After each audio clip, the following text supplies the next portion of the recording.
जय हिंद फ्रेंड, स्वागत है आपका ताजा तरीन वीडियो में। आज का हमारा टॉपिक है pardoning power of the president, यानी कि प्रेसिडेंट राष्ट्रपति का क्षमा दान का जो प्रावधान है उसके बारे में हम इस वीडियो में पढ़ेंगे। सबसे पहले हम टॉपिक डालते हैं। देखिए क्या है, pardoning power of president, PREZ। ये शॉर्ट फॉर्म होता है किसी भी प्रेसिडेंट को लिखने के लिए, ताकि आपको लंबा ना लिखना पड़े। तो pardoning power of the president होता क्या है? देखिए, प्रेसिडेंट किसी भी चीज पे क्षमा दान का जो प्राविधान है, किसी केस के ऊपर, किसी क्रिमिनल या किसी मुजरिम के ऊपर क्षमा याचना कर सकते हैं, यानी कि उसको बाइज्जत बरी कर सकते हैं। प्रेसिडेंट ही क्यों बाइज्जत बरी कर सकते हैं? क्योंकि कॉन्स्टिट्यूशन यानी कि संविधान में प्रेसिडेंट और गवर्नर को ही ज्यादा पावर दिया है, क्योंकि किसी भी केस के ऊपर उसको क्षमा याचिका यानी कि उसको दान दे सकते हैं। आर्टिकल 72, देखिए आर्टिकल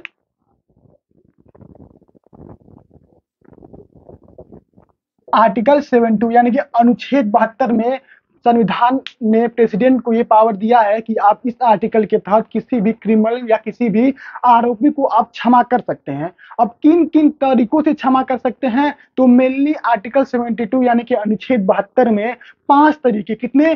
5 तरीके किसको दिया गया? प्रेसिडेंट को। प्रेसिडेंट को 5 तरीके से पावर दी गई है, ताकि वो किसी भी चीज के ऊपर पार्डन यानी कि क्षमा याचना कर सकते हैं, यानी कि क्षमा दे कर सकते हैं। हम इस वीडियो में उन 5 तरीकों के बारे में जाने, 5 पार्ट्स के बारे में, कि किन किन तरीकों से, किन किन क्राइटेरिया में, किन किन वजहों से राष्ट्रपति किसी को क्षमा कर सकते हैं, यानी कि क्षमा प्रदान कर सकते हैं। तब हम इस वीडियो में उसके बारे में चर्चा करते हैं। तो देखिए, सबसे पहले इसको इरेज करते हैं। जो हमारा फर्स्ट क्या है? फर्स्ट है पार्डन। क्या है? Pardon, PARDON, pardon. अब पार्डन में होता है क्षमा। क्या होता है? क्षमा। प्रेसिडेंट किसी चीज को अगर पार्डन करते हैं, यानी कोई व्यक्ति अगर उसको कोर्ट द्वारा मुजरिम साबित कर दिया गया है, चाहे वो स्टेट जिला कोर्ट हो, आपका स्टेट कोर्ट हो या सुप्रीम कोर्ट हो, यानी कि हाई कोर्ट हो, सुप्रीम कोर्ट हो या डिस्ट्रिक्ट कोर्ट हो, अगर इस कोर्ट ने किसी व्यक्ति को फांसी की सजा या कोई भी सजा सुना दी हो, कोई भी सजा, अगर उसके ऊपर मुकदमा चल रहा हो और वो प्रेसिडेंट के पास जाता है, किसके तहत? आर्टिकल 72 के तहत। वो प्रेसिडेंट से क्या बोलेगा कि राष्ट्रपति महोदय, आर्टिकल 72 में यानी कि अनुच्छेद 72 में आपको ये प्रावधान दिया गया कि आप किसी के ऊपर पार्डन यानी कि क्षमा याचना कर सकते हैं। तो इस केस में होगा क्या? अगर किसी व्यक्ति को प्रेसिडेंट पार्डन करते हैं, क्या रखते हैं? पार्डन। इस शब्द को याद रखिए, अगर किसी व्यक्ति को प्रेसिडेंट पार्डन करते हैं तो उसका जो सजा है वो टोटली माफ हो जाएगा। कितना है उसका? टोटल क्या हो जाएगा? माफ हो जाएगा। क्या हो जाएगा? माफ। टोटल माफ हो जाएगा। और इससे समझिए टोटल माफ का मतलब क्या होता है। अगर किसी वक्त को उम्र कैद की सजा है, क्या है? उम्र कैद, लाइफ पूरी उम्र कैद की सजा है, तो अगर प्रेसिडेंट उसके ऊपर पार्डनिंग पावर यूज करते हैं, यानी कि पार्डन देते हैं, यानी कि क्षमा देते हैं, तो उसकी पूरी लाइफ का जो उसका जो सजा है वो टोटली माफ हो जाएगा। अगर किसी व्यक्ति को डेथ सेंटेंस यानी कि मौत की सजा यानी कि फांसी की सजा सुनाई हो, अगर वो राष्ट्रपति के पास जाता है, प्रेसिडेंट के पास जाता है, अगर वो प्रेसिडेंट उसको पार्डन कर देते हैं, पार्डनिंग पावर ऑफ आर्टिकल 72 के तहत, क्या है? आर्टिकल 72 के तहत आप याद रखिए, अगर उसको पार्डन करते हैं तो उसका जो फांसी की सजा वो टोटली माफ हो जाएगी।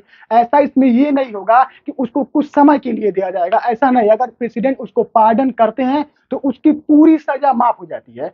अगर सिंगल क्वेश्चन पूछे तो क्वेश्चन ये पूछता है कि पार्डनिंग पावर ऑफ प्रेसिडेंट किस आर्टिकल में दी गया है, यानी कि अब भारत के कॉन्स्टिट्यूशन में, भारत संविधान में पार्डनिंग पावर यानी कि क्षमा याचिका किस अनुच्छेद में दिया गया है? तो इसका आंसर हो जाएगा 72। क्या हो जाएगा? 72। अनुच्छेद 72 में प्रेसिडेंट को पार्डनिंग पावर दी गई है, यानी कि क्षमा याचिका की पावर दी गई है।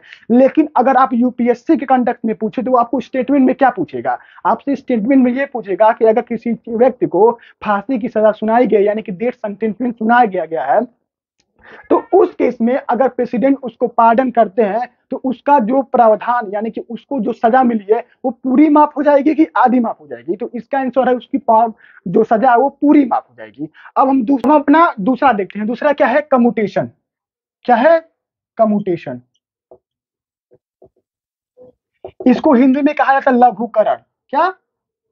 लघुकरण। हम इसमें समझते हैं लघुकरण में क्या होता है, यानी कि कम्यूटेशन में क्या होता है। मैं हिंदी और इंग्लिश दोनों में लिख रहा हूं ताकि हिंदी मीडियम और इंग्लिश मीडियम वालों को दोनों को फायदा होगा इसमें। तो देखिए कम्यूटेशन में होगा क्या, अगर किसी व्यक्ति को सजा मिलती है कोर्ट के द्वारा, चाहे वो डिस्ट्रिक्ट कोर्ट हो, जिला न्यायालय हो, सुप्रीम कोर्ट हो या हाई कोर्ट हो, अगर उस व्यक्ति को सजा करार दे दी जाता है, यानी कि कोर्ट ने उसके ऊपर फैसला सुना दिया कि तुमने जुर्म किया और तुमको सजा काटना पड़ेगा, तो इस कंडीशन में होता क्या है, उसको जेल में भेजा दिया जाता है। लेकिन आप ये जानते हैं कि जेल में आपको बैठा के खिलाया तो जाएगा नहीं, आपको वहां काम करना होगा। अब आपको काम कैसे करना होगा ये जैसे डिपेंड करता है कि आपको किस तरह की सजा मिली है।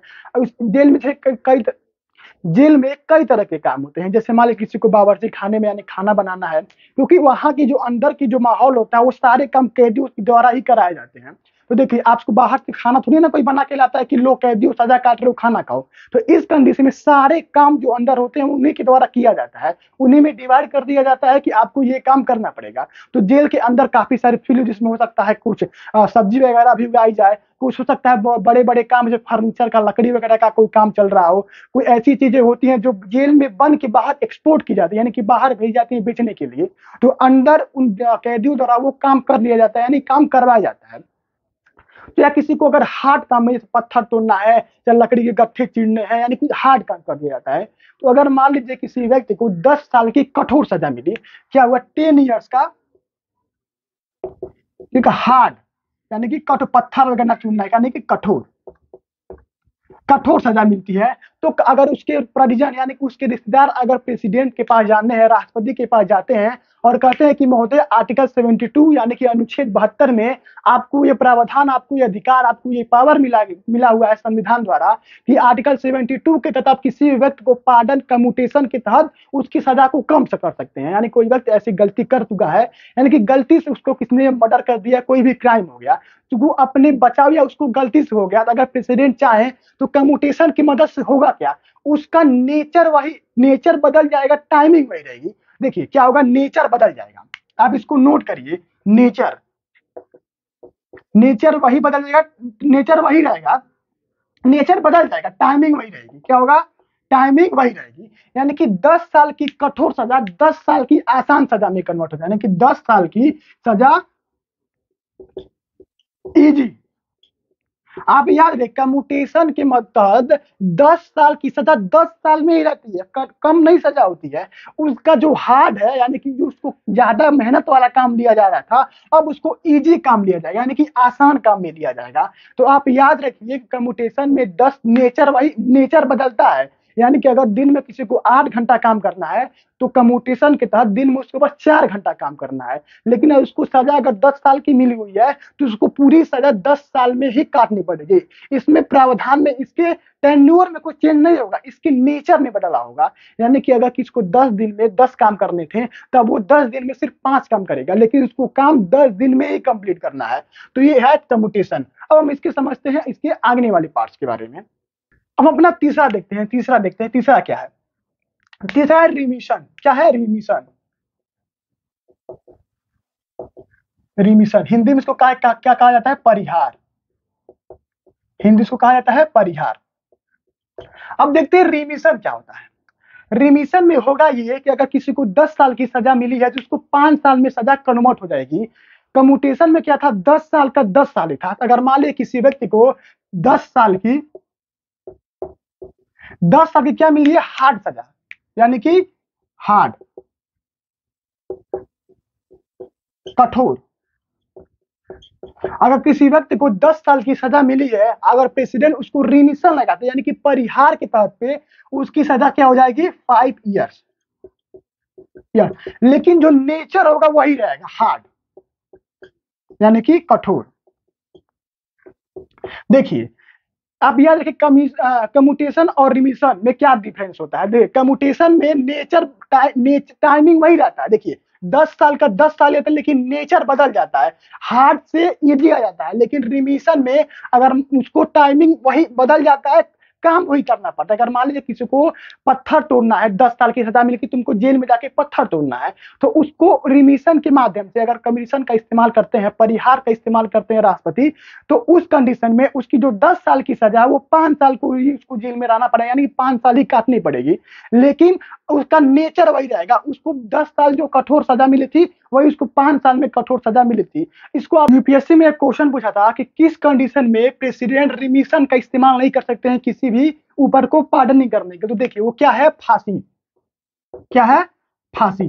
फांसी की सजा के ऊपर, यानी कि डेथ सेंटेंस के ऊपर प्रेसिडेंट का पार्डनिंग पावर काम नहीं कर सकता, यानी कि उसका रिमिशन का इस्तेमाल नहीं किया जा सकता। आप सोचते हैं कैसे? देखिए इसमें क्या होता है, टाइमिंग बदलता है। देखिए टाइमिंग बदलता है, सजा वही है। क्या होगा, देखिए टाइम बदल रहा है, 10 साल से आपको 5 साल में कर दिया जाएगा, लेकिन फांसी की सजा पे क्या होगा, सजा तो सेम है, काम को आपको उतना ही करना पड़ेगा।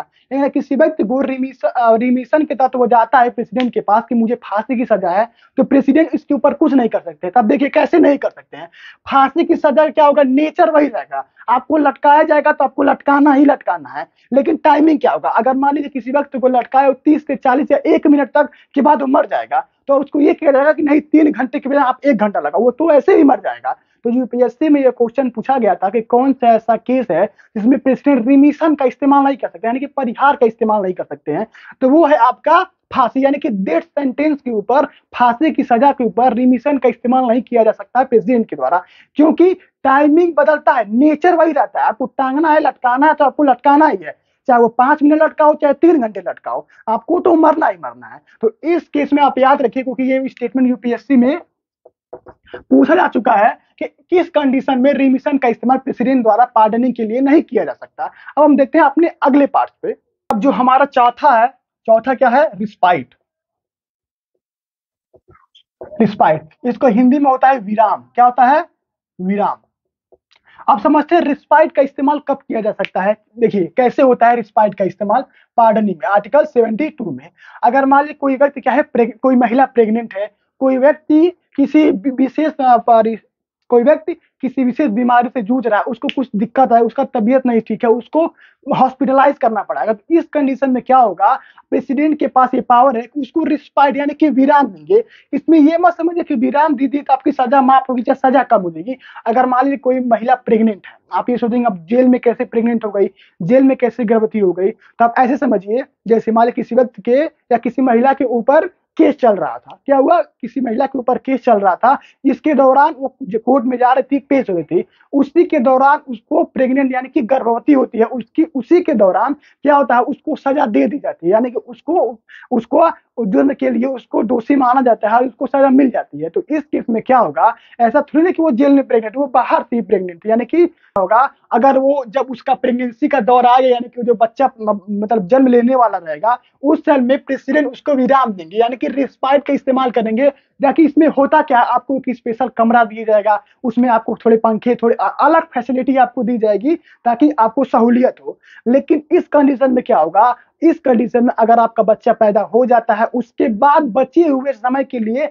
आपको फिर से सजा काटनी है। आप ये समझिए कि मान लीजिए किसी व्यक्ति को चोट आ गई, चाहे वो उसका कुछ बीमारी आ गई, उसका इलाज चल रहा है, तो इलाज के दौरान तो आपको सहूलियत दी जाएगी, आपको अच्छे कमरे दिए जाएंगे, आपके पास डॉक्टर्स होंगे, स्टाफ द्वारा आपको अलग अलग फैसिलिटी दी जाएगी। लेकिन आप जब ठीक हो जाएंगे तो आपको बचे हुए समय के लिए क्या होगा, आपको सजा काटनी पड़ेगी। अगर मान लीजिए आपको 10 साल की क्या होती है, 10 ईयर्स की सजा सुनाई जाती है, तो अगर मान लीजिए बीच में कोई क्या हुआ, दिक्कत आ गया, आपका 7.5 ईयर यानी 7.5 साल में आपको दिक्कत आ गया, उसके बाद क्या होगा, आपको अगर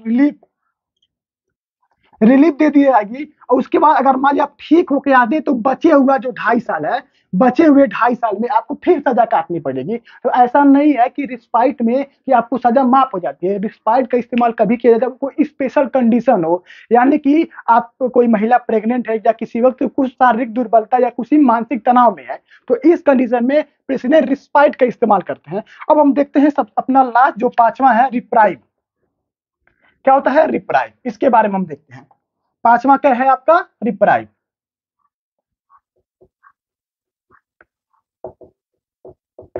रिप्राइव, रिप्राइव में देखते क्या हो, रिप्राइव में ये किया जाता है, रोक लगा दी जाती है। क्या होता है, रोक लगाना, रोक लगाना या स्टे लेना, स्टे लेना। इस कंडीशन में होगा कि अगर मान ली किसी व्यक्ति को फांसी की सजा सुना दी जाती है, यानी कि किसी व्यक्ति को डेथ सेंटेंसमेंट सुना दिया गया, अगर वो क्या चाहता है कि वो प्रेसिडेंट के पास जानता है याचिका, यानी कि पार्डनिंग पावर से प्रेसिडेंट को चाहता है कि मुझे सजा माफ की जाए या सजा में कुछ बदलाव किया जाए। अगर मान ली किसी व्यक्ति को, अगर मान लीजिए आज 2 तारीख है, और किसी व्यक्ति को 10 तारीख को क्या हुआ, इसी महीने में 10 तारीख को फांसी पे चढ़ाना है, तब वो उसके पास क्या बचा, 8 दिन बचा। अगर इस 8 दिन में वो प्रेसिडेंट के पास जाता है और कहता है कि मेरे तरह मैं किसी गलती या किसी आक्रोश में आके या अपने सेल्फ बचाव के लिए मुझे इससे ये गुनाह हो गया जिसकी वजह से मुझे सजा सुनाई गई है, सेंटेंस यानी कि डेथ सेंटेंस यानी कि उम्र कैद की सजा सुनाई गई है, या मुझे फांसी की सजा सुनाई गई, डेथ सेंटेंस में सुनाया गया है, तो इस कंडीशन में क्या होगा, अगर मान लीजिए प्रेसिडेंट है ही नहीं, अमेरिका के दौरा पे निकल गए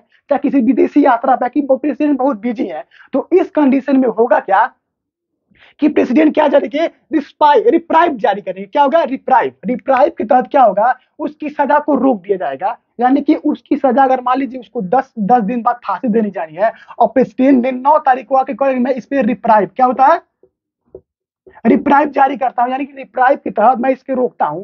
अब जब तक प्रेसिडेंट इसके ऊपर फैसला नहीं सुनाएंगे तब तक उसको फांसी पे नहीं चढ़ाया जा सकता।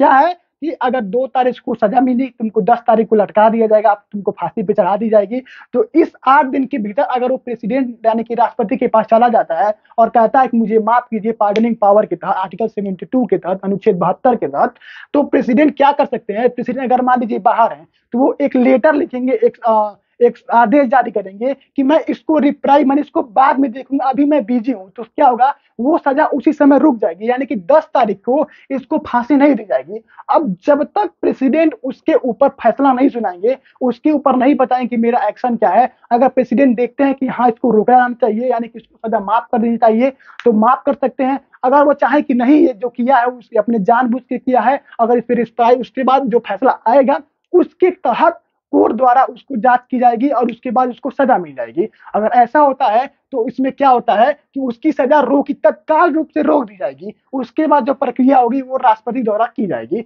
अब हम देखते हैं गवर्नर यानी कि राज्यपाल और प्रेसिडेंट में क्या पावर में, पार्डनिंग पावर में क्या अंतर होता है। तो देखिए, प्रेसिडेंट और गवर्नर यानी कि राज्यपाल, तो इनको जो स्पेशल प्रोविजन है, यानी कि ये फांसी, डेथ सेंटेंस पे ये पार्डनिंग पावर इस्तेमाल कर सकते हैं, यानी कि फांसी की सजा को उम्र कैद में कन्वर्ट कर सकते हैं, लेकिन गवर्नर इसके ऊपर कोई पावर नहीं होता है। ये क्या होते हैं, मार्शल लॉ, यानी कि अगर किसी सैन्य अधिकारी का कोर्ट मार्शल होता है तो इसका जो पार्डनिंग पावर है, अगर प्रेसिडेंट चाहे तो उसको क्षमा दान कर सकते हैं, लेकिन गवर्नर के पास ये पावर नहीं होती है। आप याद रखिए, ये जो स्पेशल 2 कंडीशन है, यानी कि डेथ सेंटेंस को लाइफ इम्प्रिजमेंट यानी कि फांसी की सजा को उम्र कैद में बदलने की पावर सिर्फ राष्ट्रपति के पास है, और कोर्ट मार्शल यानी कि किसी सैन्य अधिकारी, सैन्य सेना में किसी व्यक्ति का कोर्ट मार्शल होता है, यानी कि कोर्ट मार्शल के तहत उसको सजा सुनाई जाती है। तो आप जानते हैं जो तीनों सेनाओं का हेड होता है वो होता है प्रेसिडेंट, यानी कि राष्ट्रपति तीनों सेनाओं के हेड होते हैं, एयरफोर्स, नेवी और आपका आर्मी, इन तीनों के हेड प्रेसिडेंट होते हैं। तो आर्मी ये कहा जाता है कि बॉस भी ऑलवेज राइट, यानी कि जो हमारे सीनियर ऑफिसर है वो हमेशा सही बोलते हैं। तो इस कंडीशन में इनके ऊपर कोई ये नहीं कर सकता कि आपने गलत फैसला सुनाया है। ये अलग बात है कि ये सारे फैसले काउंसिल ऑफ मिनिस्टर यानी कि सीएमओ, क्या होता है, सीएमओ के तहत ये सारे फैसले काउंसिल ऑफ मिनिस्टर के कंसर्न पे राष्ट्रपति करते हैं, ये अलग बात है। लेकिन इन 2 चीजों पे बस प्रेसिडेंट को पार्डनिंग पावर की शक्ति है, राष्ट्रपति गवर्नर को नहीं है, और सभी चीजों पे गवर्नर को भी ये पावर है कि वो पार्डनिंग यानी कि क्षमा याचिका दे सकता है। तो अगर आप इस वीडियो पे नए हैं तो वीडियो को प्लीज लाइक कीजिए, चैनल को सब्सक्राइब कीजिए। आप हमें कमेंट बॉक्स में बताएं कि आपको वीडियो कैसा लगा, आप कैसा समझते हैं, आप कमेंट बॉक्स में जरूर बताइए। तब तक बने रहे हमारे साथ। जय हिंद।